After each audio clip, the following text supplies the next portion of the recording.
Look at yourself in the mirror. Really look. That body you believe is yours. Those desires you think are authentic. That sexuality you consider an expression of your deepest individuality. Stop deceiving yourself. None of this is really yours. You live under the illusion of sexual autonomy, while algorithms, corporations, and social expectations deeply infiltrated into your unconscious dictate every aspect of your erotic life. You are a puppet dancing, according to strings you don't even realize are there. Freud, whose birthday we celebrate in this week, identified more than a century ago that our sexual drives, our most intimate desires, are not free manifestations of an individual will, but products of complex negotiations between the biological demands of the ID, the social restrictions of the superego, and the desperate attempts of the ego to mediate this eternal conflict. In 3 essays on the theory of sexuality, Freud wrote, "Adult sexuality emerges from infantile sexuality through a series of developments, compositions, divisions, and reconstructions. What he could not predict is how 21st century technology would transform these reconstructions into an industrial process of global scale, with you as the product, not the agent. While you naively navigate social networks, dating apps, and online pornography, a brutal truth remains hidden. Your desire is being programmed, algorithm by algorithm, to serve interests that are not your own. The question is not whether you are being manipulated, but how much you have already been modified without your knowledge or consent. The digital kidnapping of your unconscious. Each time you swipe right on a dating app, each time you click on a specific category of pornography, each time you like certain images on social networks, you are not just expressing preferences. You are having your preferences shaped in real time. Freud taught us that the unconscious is full of conflicts and repressed desires. In The Interpretation of Dreams, he wrote, "The unconscious is the properly real psychic. Its inner nature is as unknown to us as the reality of the external world. Today, this unconscious is not just being explored, it is being rewritten." Social media algorithms and pornographic websites function through a process of gradual narrowing. They identify what grabs your attention and then show increasingly extreme variations of this content, creating a reality tunnel where your desire is simultaneously stimulated and redirected. However, even the algorithm that hijacks your desire can also free other minds. When you like and comment on this video, YouTube understands that this message is relevant and begins to deliver it to those who don't even know they're being manipulated. This is how we turn the game around, using the system to awaken, not to put to sleep. So if something here touches you, react, write, participate, because your presence here is not by chance, and it may be the first step to free not only your consciousness, but that of thousands of others. A study from the Max Planck Institute revealed that after just 3 months of intense social media use, participants demonstrated significant alterations in the brain structure associated with reward and self-image. Their brains were literally being reconstructed by the technology they consumed. Freud could not have predicted technologies that would use his insights about the unconscious as weapons. In Civilization and Its Discontents, he observed, "Civilized man has exchanged a portion of his possibilities for happiness for a portion of security. Today, we exchange our sexual autonomy for digital convenience, without even realizing the real price of this bargain." When you view hundreds of digitally perfected bodies daily, your brain, which evolved in an environment where seeing even a few dozen naked people throughout your life would be exceptional, experiences a flood of stimuli that drastically alter your arousal circuitry. The result? The growing phenomenon of erectile dysfunction in young, healthy men, female anorgasmia reaching epidemic levels, chronic dissatisfaction with real partners who will never be able to compete with the hyper-stimulating fantasies produced by algorithms designed not for your pleasure, but for your addiction. As Freud theorized in Beyond the Pleasure Principle, there is a compulsion to repetition that leads us to seek increasingly intense stimuli, even if they cause us suffering. This is precisely the mechanism that apps and platforms exploit, the endless dopamine cycle that keeps us scrolling, swiping, clicking, seeking the next dose of excitement that will never be enough. The colonization of intimacy by performance expectations. It's not just digital technology that hijacks your sexuality.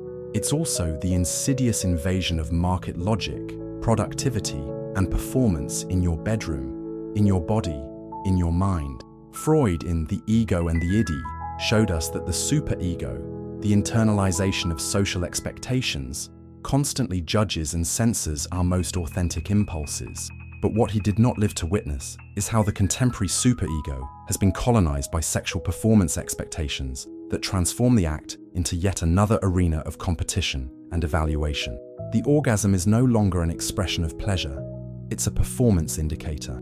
Arousal is not a natural response, it's an obligation. Desire is not a vital force, it's a commodity to be optimized. Your body is not a site of experience. It's a battlefield where your adequacy as a human being is constantly tested. You don't believe it? Answer honestly. How many times have you faked pleasure to not disappoint a partner? How many times have you worried if you were taking too long or finishing too quickly? How many times have you compared your body, your arousal, your sexual response with an external standard that you don't even know where it came from? In Sexuality and Its Discontents, Jeffrey Weeks, building on Freud's foundations, observes that sexuality is as much about self-definition as it is about intimacy. But how can you define yourself when the very terms of that definition have been pre-programmed by expectations that precede your consciousness? The body, as a product of the inadequacy industry, the beauty industry, valued at over $500 billion, doesn't sell products. It sells inadequacy, dissatisfaction, and anxiety. And the biggest market for these feelings is your sexual body. Freud understood that civilization requires libidinal sacrifices.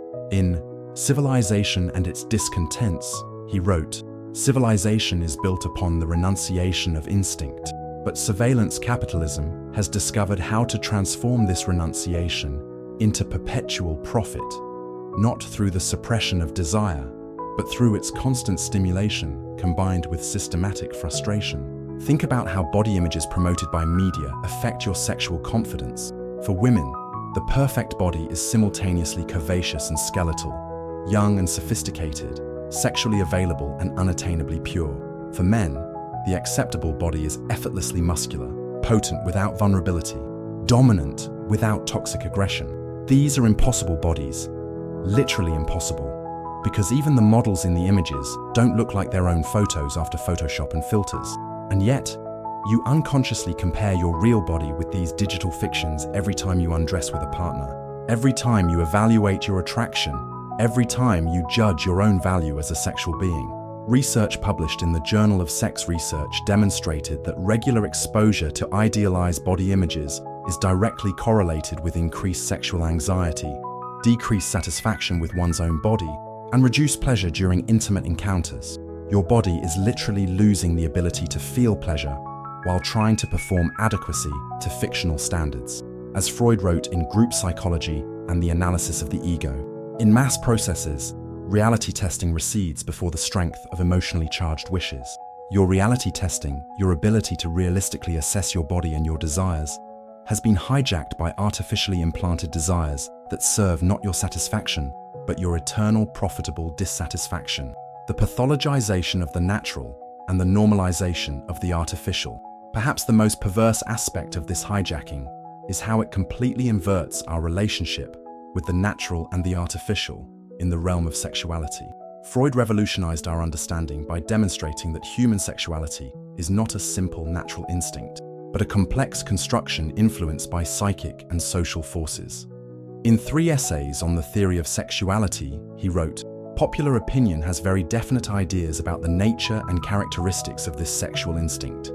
However, all this information is incorrect. Today, this inversion has reached paradoxical levels. The natural is considered problematic and the artificial is presented as the solution. Normal fluctuations in sexual desire are diagnosed as dysfunctions. Unmodified bodies are seen as unfinished projects. Unscripted foreplay is considered inadequate. Spontaneity is replaced by performative scripts derived from mainstream pornography." In The Transformation of Intimacy, Anthony Giddens, reflecting on Freud's legacy, observes that sexuality has become the property of the individual. But this property is being expropriated by commercial interests that profit from your insecurity, your confusion, and your desperate search for validation in a hyper-competitive sexual market. The pharmaceutical industry is not just treating sexual dysfunctions, It's redefining what constitutes a normal sexual function. Dating apps are not just connecting people, they're reformatting how we evaluate potential partners and ourselves. Pornography is not just documenting sexual acts, it's establishing normative scripts for intimate encounters that prioritize visual aesthetics over sensory experience. Freud understood that civilization required certain libidinal sacrifices to function.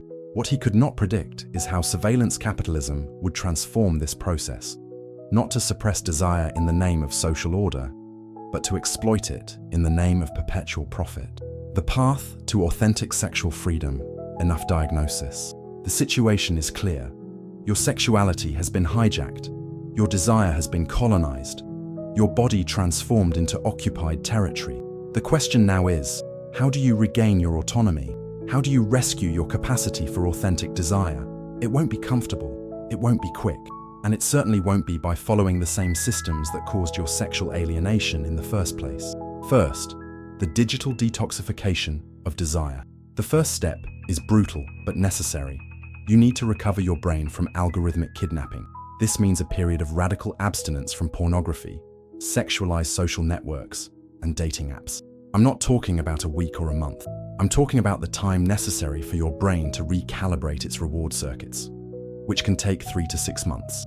According to neurological studies on brain plasticity and behavioral addiction, Freud, in Inhibition, Symptom and Anxiety, wrote about how the mind develops defense mechanisms against unacceptable impulses. You need to develop conscious defenses against the digital manipulation of your desire. Recovery exercise. Establish a 90-day digital erotic fast.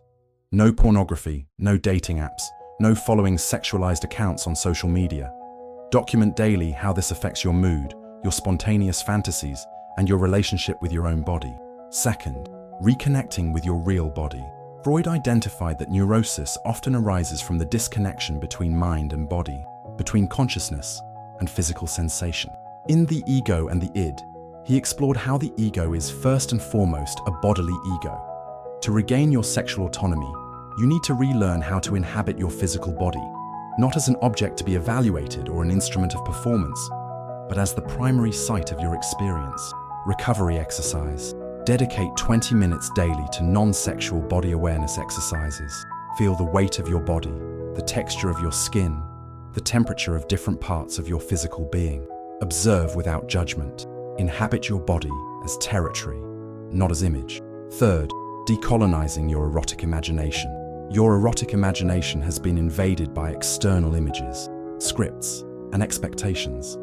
As Freud observed in Creative Writers and Daydreaming, fantasy is a powerful force that can both liberate and imprison. It's time to regain control of your imaginative landscape, allowing your desire to emerge from within, not be implanted from outside.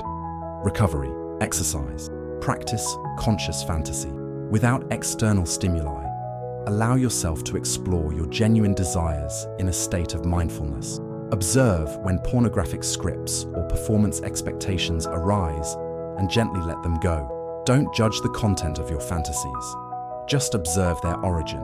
Do they come from real bodily sensations or from consumed images? Do they prioritize your pleasure or performance for an imaginary observer? Fourth, reconstructing the language of desire. Freud revolutionized our understanding by showing how language shapes our psychic world. In The Interpretation of Dreams, he demonstrated how symbols and language structure are unconscious. To regain your sexual autonomy, you need to reclaim the language of your desire. Develop vocabulary, metaphors, and narratives that express your authentic erotic experience, not the prefabricated scripts of the dominant culture. Recovery exercise. Create a personal erotic lexicon, a journal where you develop language to describe your sensations, desires, and experiences in your own terms. Deliberately avoid words and phrases derived from pornography or media. Look for metaphors in your own life experience. Fifth, rediscovering desire as a vital force, not a commodity. Perhaps Freud's most profound insight was recognizing the libido as a fundamental vital force, not just an impulse for reproduction or pleasure. In Beyond the Pleasure Principle, he began to glimpse how desire is connected with more fundamental impulses of life and death. To regain your sexual autonomy, you need to reconceptualize desire, not as a commodity to be consumed or a performance to be evaluated, but as an expression of your vital force, your creative energy, your capacity for connection, recovery, exercise. Examine the relationship between your sexual energy and other forms of creativity and vitality in your life. Experiment with channeling sexual energy into creative projects, deep emotional connections, or personal transformations. Observe how your sexual expression is not separate from the rest of your life, but is a manifestation of the same vital force that animates everything you do. Sexuality as reconquered territory. We are reaching the end of this uncomfortable but necessary exploration. The truth is that your body will never be completely yours in the sense of being totally free from external influences. Freud showed us that we are inevitably products of biological, psychic, and social forces that exceed our consciousness. However, there is a fundamental difference between being shaped by forces that you recognize and can critically engage with, and being manipulated by algorithms, expectations, and commercial interests that deliberately remain hidden from your consciousness. In Civilization and Its Discontents, Freud wrote, "The program of becoming happy, which the pleasure principle imposes on us, cannot be realized. However, we must not, indeed, we cannot, abandon our efforts to bring it nearer to fulfillment. Total sexual autonomy may be impossible, but the struggle against the deliberate manipulation of your desire is not only possible, it is necessary for any form of authenticity." As Jacques Lacan, a follower of Freud, reminded us, man's desire is the desire of the other. We will always be influenced by the desire of those around us and by the social structures in which we exist. But there is a crucial difference between being part of a natural ecology of interconnected desires and being a product of an industrial system designed to exploit your deepest psychological vulnerabilities. The truly yours body is not one free from all external influence. Such a body does not exist. The truly yours body is one that you consciously inhabit, whose desires you critically examine, whose responses you feel directly, not through the mediation of implanted expectations. The awakening that cannot be postponed. As long as your sexuality remains hijacked by forces you don't even recognize, you are living a severely diminished version of your existence. Your pleasures are attenuated, your desires distorted, your connections compromised. As Freud observed in The Ego and the Id, the most dangerous thing is not what we know oppresses us, but what operates beyond our consciousness. The ego is not master in its own house. Becoming aware of how your desire has been colonized is the first and most crucial step toward liberation. And it's a step that requires courage. The courage to question not only the world around you, but the parts of yourself that you have unquestioningly accepted as natural or authentic. Returning to your body, rebuilding your relationship with desire, reclaiming your erotic imagination from algorithmic occupation. This is the work of your life, not a weekend project. It's the difference between existing as a passive terminal in an economy of libidinal exploitation and living as a full human being, capable of authentic pleasure and genuine connection. As Freud himself recognized in the later years of his life, civilization will continue to demand certain renunciations. But these renunciations should serve the shared social order, not the private enrichment of the architects of your digital prison. In our next video, we will explore how the repression of aggressiveness that Freud identified as necessary for civilization has been transformed into a new type of sublimated violence. The violence of compulsive consumption and perpetual social comparison that fuels the attention economy.